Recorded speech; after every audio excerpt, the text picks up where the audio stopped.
por fin, según las promesas de los profetas, Dios envía al Salvador. Pero aquí surge el drama del pueblo judío. Estaba esperando al Mesías, llega el Mesías y no lo aceptan. Evangelio según San Juan, capítulo 1, versículo 11. Vino a su propia casa y los suyos no lo aceptaron.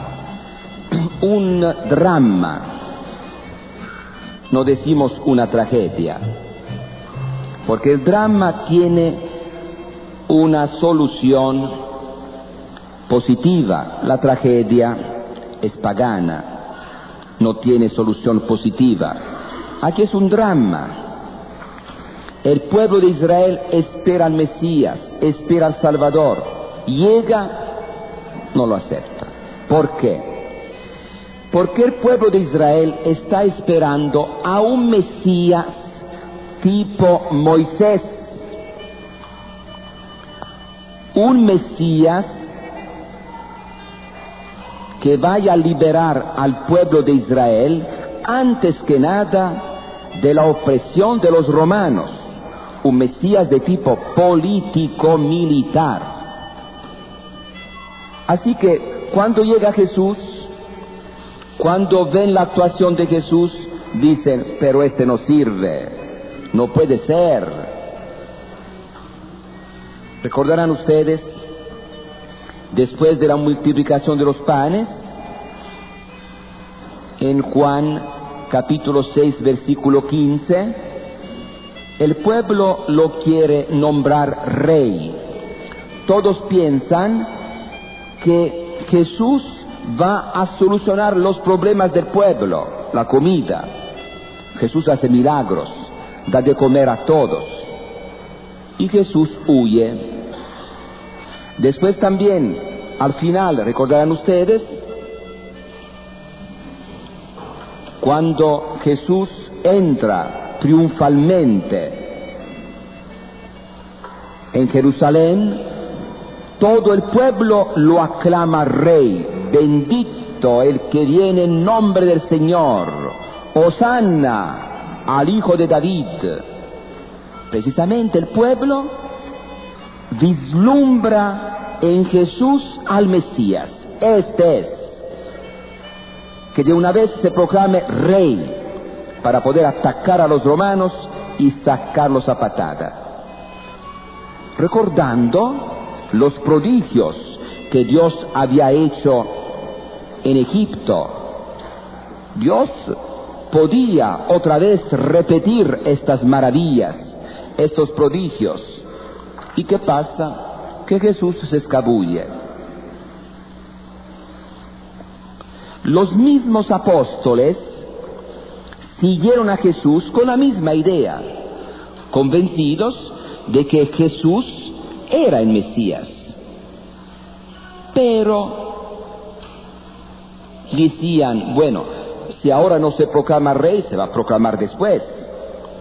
Si no es en este momento, será después. Pero nosotros confiamos en Él. Él viene de Dios. Se ve claramente que viene de Dios. Pero Él habla de amor. Él no quiere que se tomen las armas. Bueno, decían los apóstoles, bueno, después veremos. Pero la idea estaba bien clara en la cabeza de los mismos apóstoles. ¿Recordarán ustedes un pleito que se suscitó entre los apóstoles cuando la mamá de Juan y Santiago, hijos de Zebedeo, dice a Jesús, yo quisiera que cuando estés en tu reino, uno de mis hijos estuviera a tu derecha y el otro a la izquierda? En tu reino quiere decir cuando tú seas proclamado rey. Y los demás apóstoles se dan cuenta y se ponen furiosos, especialmente Pedro. Dice, bueno, ¿qué pasó? ¿Que no conoce la disciplina? ¿No sabes que soy yo el jefe? Yo voy a ser el mero mero. Nada de que yo a la derecha, izquierda. ¿Cómo derecha, izquierda? Porque estar a la derecha quiere decir, en pocas palabras, como se dice aquí, secretario del Departamento de Estado. El otro, secretario de Hacienda. Agarrar lo mejor. El mismo Judas esperaba con ansias que Jesús fuera proclamado rey. Era un experto Judas, un experto en finanzas. Tuvo tanta paciencia, 3 años con Jesús, encargado del changarrito, un poco de dinero que tenían para pagar, y robaba, dice San Juan. Sí, pero cuando ya Jesús va a ser rey y yo voy a tener este cargo tan importante, a ver cómo voy a robar. Pero cuando llega el Domingo de Ramos y Jesús definitivamente da a entender que no quiere ser rey, mi reino no es de este mundo. Bueno, entonces Judas dice, bueno, recupero lo que puedo ya, he fracasado, y vende a Jesús. Pero Judas en el fondo también tenía algo de honestidad. Cuando se dio cuenta que Jesús ya estaba en la cruz, se ahorcó. Porque él no imaginaba que de veras la cosa iba en serio. Él pensaba, bueno, yo lo vendo, yo le digo a los sumos sacerdotes, a las autoridades, ¿dónde está Jesús para que lo agarren de noche? Pero Jesús se va a escapar, él tiene poder.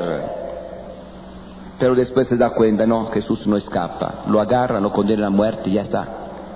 Esto sí lo traumó totalmente, se ahorcó. Después que Jesús murió, mismo problema, los apóstoles desanimados. ¿Por qué?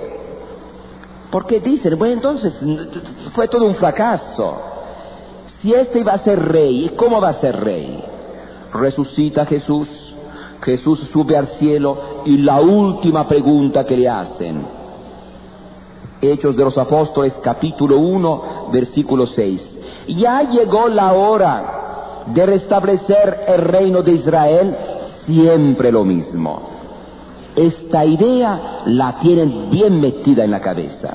Los mismos apóstoles piensan lo mismo. Solamente que los apóstoles piensan así, pero confían en Jesús. Poco a poco vamos a entender, poco a poco veremos, hasta el último momento. Llegó la hora ya de restablecer el reino de Israel, y Jesús que contesta. Bueno, son cosas que a ustedes no les interesan. Lo que interesa a ustedes es esto: recibirán la fuerza del Espíritu Santo y serán mis testigos. Será el día de Pentecostés cuando los apóstoles comprendan, entiendan que Jesús no vino para ser rey de este mundo. Allá entienden. Pero esta mala interpretación del papel de Jesús representó de veras un drama para el pueblo de Israel. Esperaba al Mesías, viene el Mesías, no lo aceptan, porque no responde a los ideales del pueblo.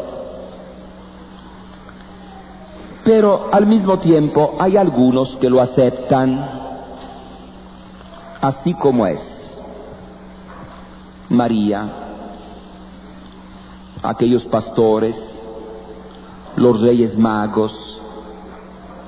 Hay personas que lo aceptan. Lo aceptaron cuando vino Jesús, pocas personas, y después a lo largo de la historia. No todos aceptan a Jesús. Si ahora tantos se llaman católicos, cristianos, es que de veras no entienden quién es Jesús. Es que toman la religión como un hecho social. Porque si de veras conocieran a Cristo, muchos lo rechazarían. Como en aquel tiempo. Si ahora viniera Jesús a predicar, a hablar, muchos no lo aceptarían. Problema de siempre. Sin embargo, dice San Juan, los que lo recibieron recibieron el poder de ser hijos de Dios. Los que aceptan a Cristo se transforman en hijos de Dios. ¿Por qué hijos de Dios? Porque Jesús es el Hijo único de Dios, por naturaleza. Padre, Hijo y Espíritu Santo. El Hijo, la imagen, la expresión del Padre, el concepto del Padre. El Padre piensa. ¿Qué cosa piensa? Piensa en su ser. Y este pensamiento, concebido, es el Hijo. Un concepto perfecto, tanto que el Hijo es igual al Padre. Y este Hijo, con la naturaleza divina, un día también recibe la naturaleza humana. Cuando uno acepta a Cristo, Cristo le da su Espíritu, el Espíritu Santo, que transformó la humanidad de Jesús para hacerla filial, para que la humanidad de Jesús entendiera, sintiera como la divinidad de Jesús a Dios como Padre. Así que este Espíritu que hizo filial la humanidad de Jesús pasa a los que creen en Cristo, el mismo Espíritu que nos da el Hijo único de Dios. Y estando en nosotros, este Espíritu nos transforma también, para que también nosotros, igual que la humanidad de Jesús, sintamos a Dios como Padre. Nos transformamos en hijos adoptivos de Dios. Es algo realmente grande. Los que aceptan a Cristo se transforman en hijos adoptivos, porque Cristo es el Hijo por naturaleza. Bien, vamos a ver ahora María, la figura de María. María como pobre de Yahvé. Lucas 1:26. Los que tengan la Biblia pueden buscar Lucas 1:26. En el 6º mes, el ángel Gabriel fue enviado por Dios a una joven virgen. El 6º mes del embarazo de su prima Santa Isabel, que antes se explica toda esta historia. Nosotros no vamos a ver todo. Que vivía en una ciudad de Galilea llamada Nazaret, y que era prometida de José. Aquí está escrito prometida, pero según la mentalidad, la costumbre de aquel tiempo, era casada. Ya se habían hecho todas las ceremonias, los ritos de matrimonio, solamente que según la costumbre de aquel tiempo, primero hacían estas ceremonias, estos ritos, se casaban, y después de algún tiempo, 6 meses, 1 año, 2 años, empezaban a vivir juntos. Se casaban muy jóvenes las muchachas. ¿Por qué? Porque cuando un hombre se aprovechaba de una mujer casada, había problemas legales muy fuertes.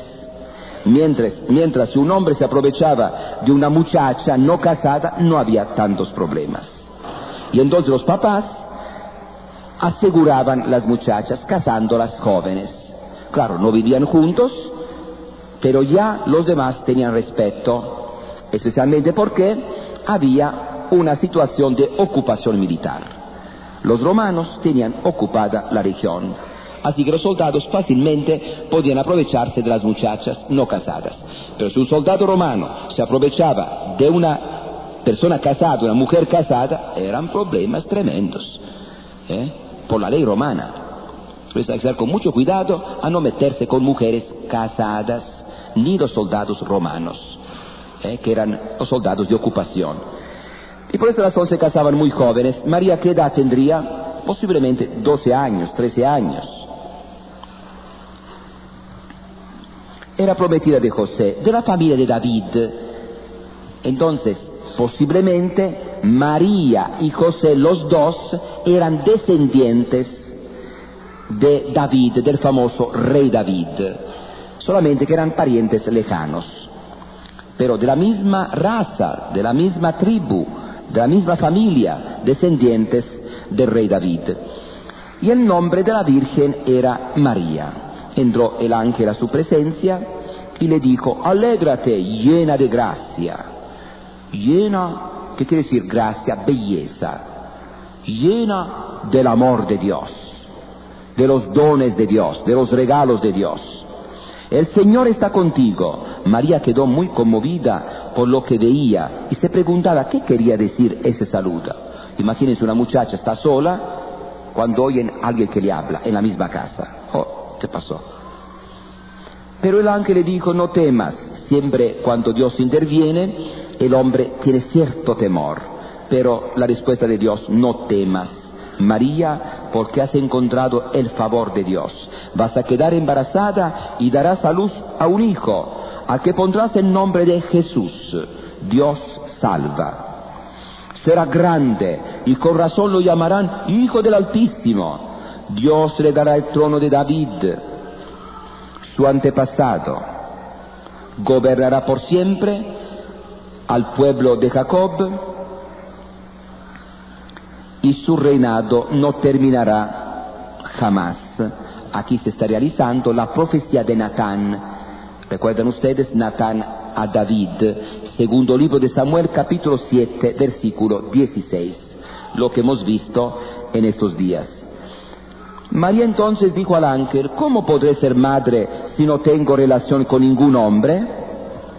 No tengo relación con nadie. Y aquí se da a entender, según los expertos, los santos padres de la Iglesia, se da a entender como que María y José, por un designio de Dios, por una inspiración de Dios, ya comprendían la importancia de la virginidad sobre el matrimonio. Iba a estar unidos en matrimonio para defenderse de los peligros de la sociedad, pero no iban a tener relaciones. De todos modos, aquí se ve claramente que no habían tenido relaciones. Hoy, ustedes habrán escuchado por radio, había un protestante que dice: allá dice que habían tenido relaciones. No, allá no dice conozco hombre, dice no conozco. Tú le quitas una palabra, no, y dice todo lo contrario. Y son tramposillos estos hermanitos, ¿eh? Y la misma cosa en otra ocasión. Tuvimos un diálogo público y salió la misma cosa. La Biblia dice que María conoció a José, José conoció a María. ¿Ma dónde estás buscando estas babosadas? Mas si no están. Aquí dice no, y tú le quites el no y dices todo lo contrario.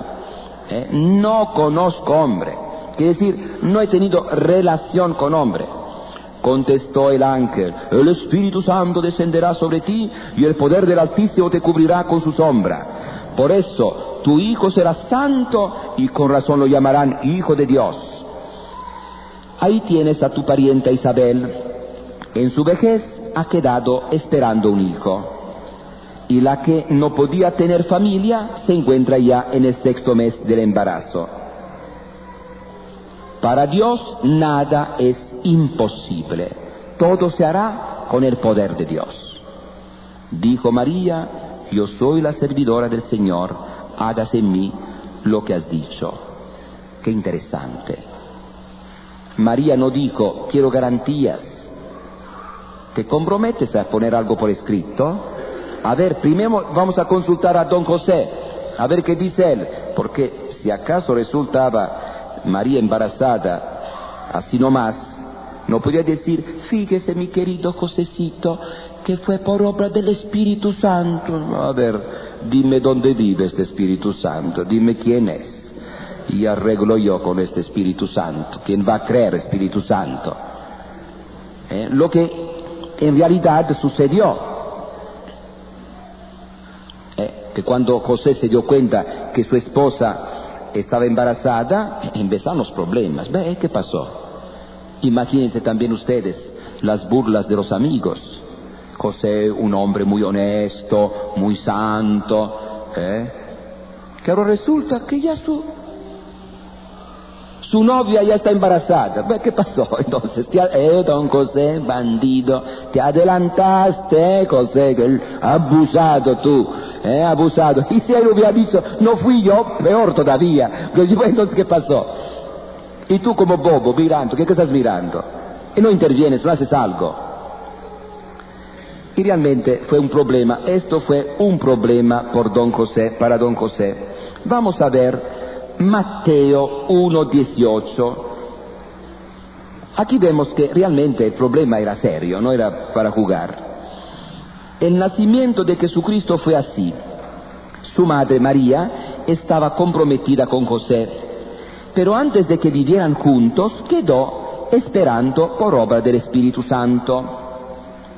José, su esposo, era un hombre excelente, no pensaba mal de nadie, no sospechaba nada de nadie.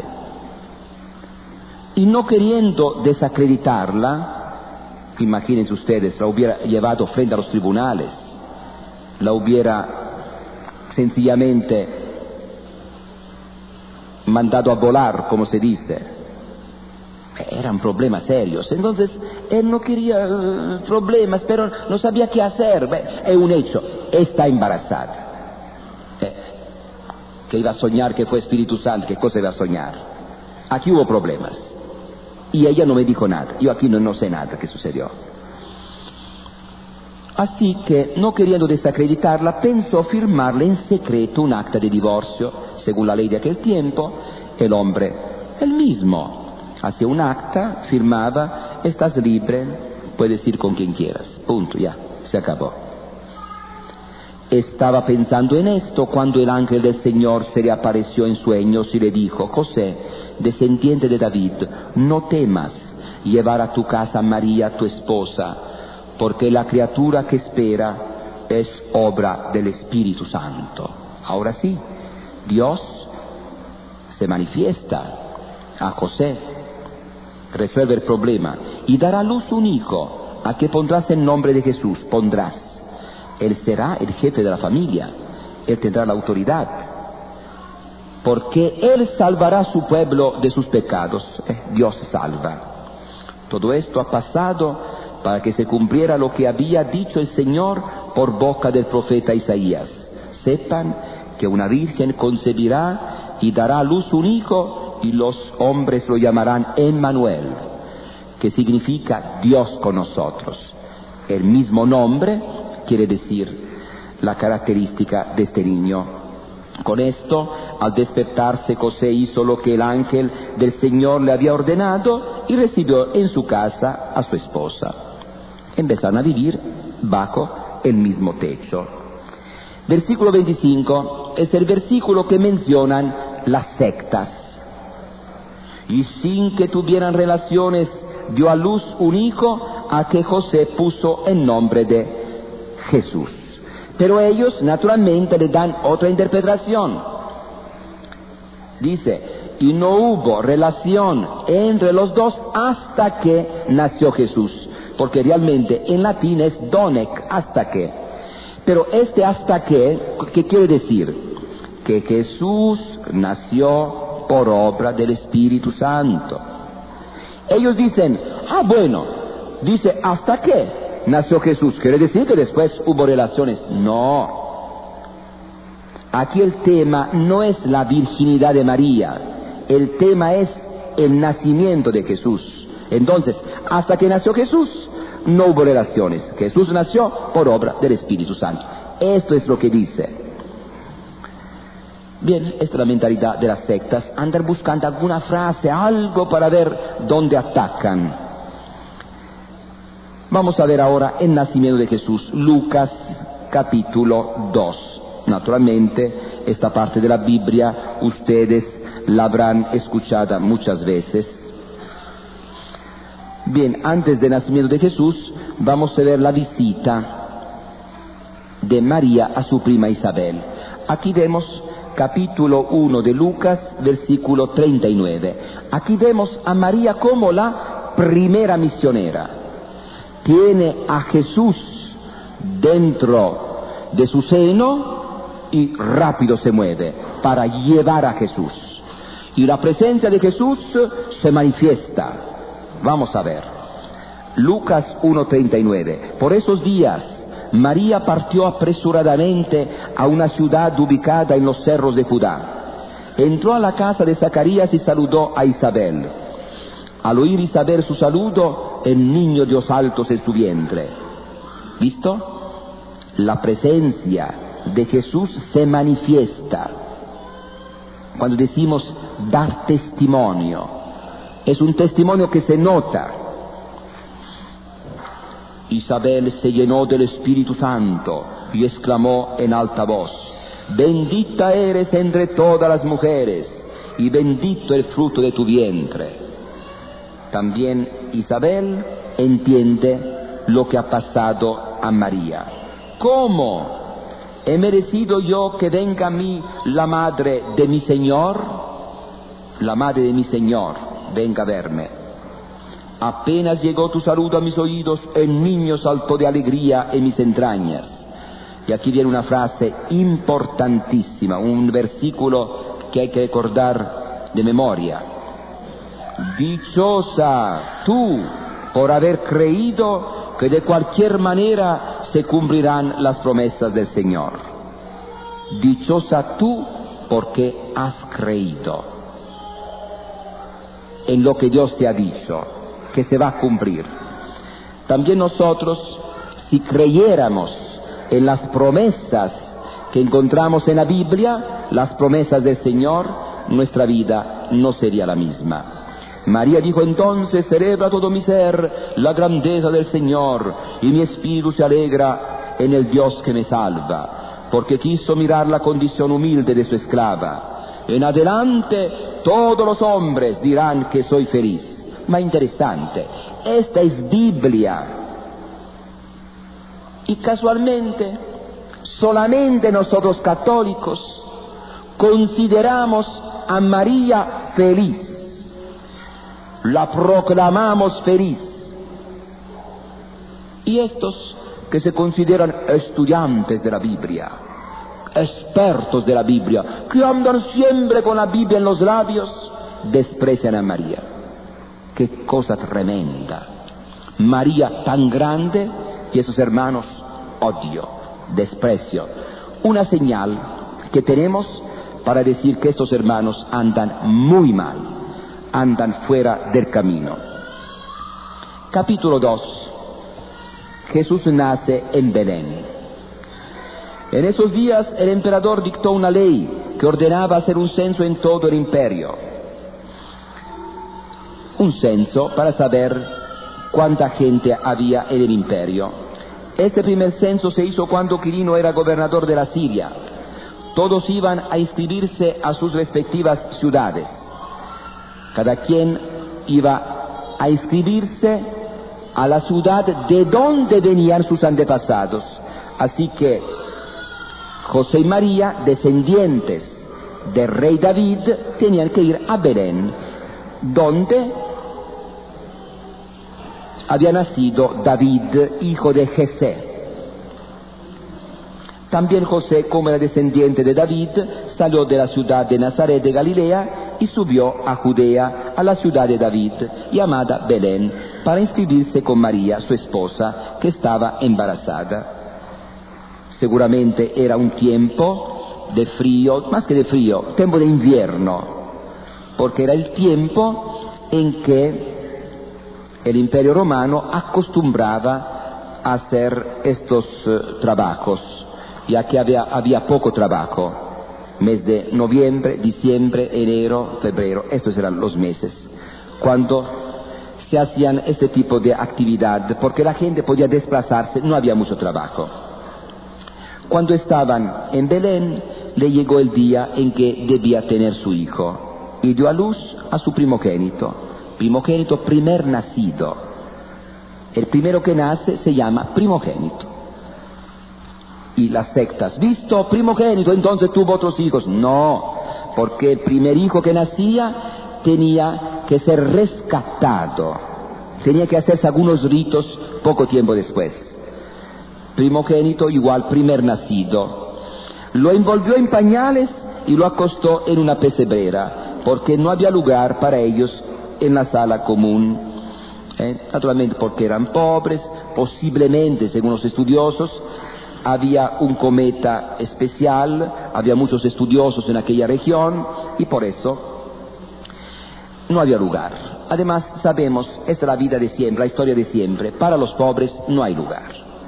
Esto siempre. Si hubiera llegado allá un reucho, hubiera llegado un caciquillo, claro que había lugar, agarrar patadas los que estaban dentro, salgan fuera, salgan, vámonos. Pero José y María son pobres, entonces no hay lugar. En la región había pastores que vivían en el campo y que por la noche se turnaban para cuidar sus rebaños. El ángel del Señor se les apareció y los rodeó de claridad la gloria del Señor y fueron presa de temor. Pero el ángel le dijo: no teman. Siempre cuando hay una manifestación de Dios hay cierto temor, cierta inquietud. No teman, porque yo vengo a comunicarles una buena nueva, evangelio, buena noticia. Recordarán ustedes que después del pecado original, el temor, el miedo. Tuve miedo, dice Adán, tuve miedo, oí tu voz y tuve miedo, el miedo después del pecado. Ahora llega Jesús, el Salvador, y aparece esta nueva palabra, evangelio, una buena noticia, que será motivo de mucha alegría. Otra palabra, alegría. La buena nueva trae alegría para todo el pueblo. Claro, para todo el pueblo que busca a Dios, para el pueblo de los pobres de Yahvé, porque esta noticia será mala noticia para el rey Herodes, para los tramposillos, para los explotadores, para los bandidos. Ojalá que fuera buena noticia para nosotros. Hoy ha nacido para ustedes en la ciudad de David un Salvador, que es Cristo Señor. En esto lo reconocerán. Hallarán a un niño recién nacido envuelto en pañales y acostado en una pesebrera. De pronto una multitud de seres celestiales aparecieron en torno al ángel y cantaban a Dios: gloria a Dios en lo más alto del cielo y en la tierra gracia y paz a los hombres. Gloria a Dios y paz a los hombres. Paz, donde hay amor de Dios, hay paz. Sin Dios no hay paz. Viene Jesús, viene la base, la condición para que haya paz. Después que los ángeles los dejaron para volver al cielo, los pastores se dijeron unos a otros: vamos pues hasta Belén y veamos lo que ha sucedido y que el Señor nos dio a conocer. Fueron apresuradamente y hallaron a María y José y vieron al recién nacido acostado en la pesebrera. Entonces contaron lo que los ángeles les habían dicho de este niño, y todos se maravillaron de lo que decían los pastores. Así que había María, José, alguna otra persona, y estaban allá. María, por su parte, observaba cuidadosamente todo esto y lo guardaba en su corazón. Aquí vemos la actitud de María: silencio, meditación, observa y medita. María no se distrae en tantas cosas inútiles. Es una actitud muy importante también para nosotros: observar, ver y pensar y guardar. Todo lo que Dios ha hecho por nosotros en tiempos pasados lo tenemos que ir recordando, hacer memoria.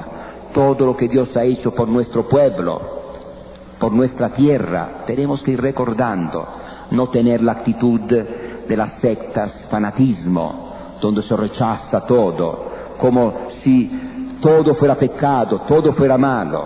No. Dios empezó a actuar con nosotros, con nuestro pueblo, no desde ayer, no desde hoy, desde antes. Hay que tener memoria histórica, hay que recordar, almacenar. La mente como computer tiene que recordar.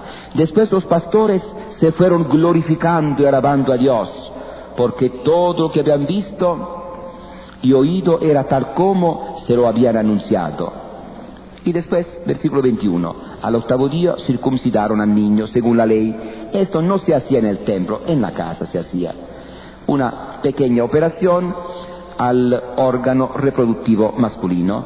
Y con esto, el niño quedaba como miembro del pueblo de Israel.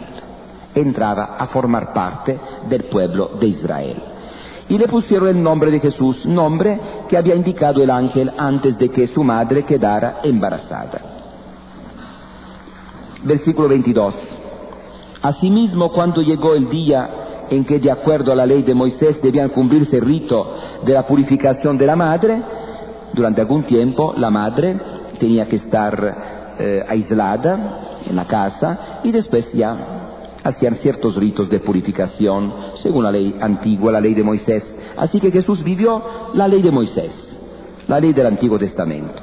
La nueva ley se establece con la muerte de Jesús en la cruz. Llevaron al niño a Jerusalén, allí lo consagraron al Señor, tal como está escrito en la ley. Todo varón primogénito será consagrado al Señor. Así que no había que esperar 10 años, 5 años, para ver si nacían otros hijos. No, el primer hijo que nacía había que presentarlo al templo y hacer un sacrificio para rescatarlo. Además ofrecieron el sacrificio que ordenaba la ley, una pareja de tórtolas o 2 pichones. Y aquí vemos un hecho muy importante, estos hombres, otros pobres de Yahvé, que esperan al Mesías. Había en Jerusalén un hombre llamado Simeón, que era muy bueno y piadoso, y el Espíritu Santo estaba en él. Esperaba los tiempos en que Dios atendiera a Israel, y sabía, por una revelación del Espíritu Santo, que no moriría antes de haber visto al Cristo del Señor, al ungido del Señor de Dios. El Señor, Adonai, en el Antiguo Testamento era Dios. Vino pues al templo, inspirado por el Espíritu, cuando sus padres traían al niñito para cumplir con él los mandatos de la ley. Simeón lo tomó en brazos y bendijo a Dios con estas palabras: Señor, ahora ya puedes dejar que tu servidor muera en paz, como le has dicho, porque mis ojos han visto a tu Salvador, que tú preparaste para presentarlo a todas las naciones, luz para alumbrar a todos los pueblos y gloria de tu pueblo Israel. Aquí vemos a un anciano que tiene una meta en la vida, ver al Mesías, un soñador, un hombre que confía en Dios, y Dios se le revela. ¿Cómo no? Lo que tú soñaste, lo que tú pensaste, lo que tú siempre has deseado, va a ser realidad. Y cuando ve a Jesús, dice: ya puedo morir en paz. He logrado lo que yo quería. Su padre y su madre estaban maravillados. Esta actitud frente al misterio de Dios, observar, ver, meditar, maravilla. Por todo lo que decía Simeón del niño, Simeón los felicitó y después dijo a María, su madre: mira, este niño debe ser causa tanto de caída como de resurrección para la gente de Israel. Será puesto como una señal que muchos rechazarán. Piedra de escándalo, Jesús. Muchos que buscan la verdad en Jesús encontrarán la verdad, aceptarán a Jesús. Los que están en contra de la verdad se van a estrellar contra Jesús. Será puesto como una señal que muchos rechazarán, y a ti misma una espada te atravesará el alma. Pero en esto los hombres mostrarán claramente lo que sienten en sus corazones. La figura de María con una espada que está traspasando su corazón. También aquí vemos una profetisa que tiene Ana, que tiene la misma esperanza y está ya esperando y tiene esta misma posibilidad de ver a Jesús. Después vemos cómo tienen que escapar a Egipto, después otra vez regresan a Nazaret y allá vive Jesús. Capítulo 2, versículo 39, 52. Mientras tanto Jesús crecía en sabiduría, en edad y en gracia, tanto para Dios como para los hombres. 51. Volvió con ellos a Nazaret, donde vivió obedeciéndoles. Aquí está. ¿Dónde estuvo Jesús antes que empezar la vida pública? En Nazaret. Muchos quieren desprestigiar a Jesús. Estuvo en la India, estuvo en Egipto. No, estuvo en Nazaret.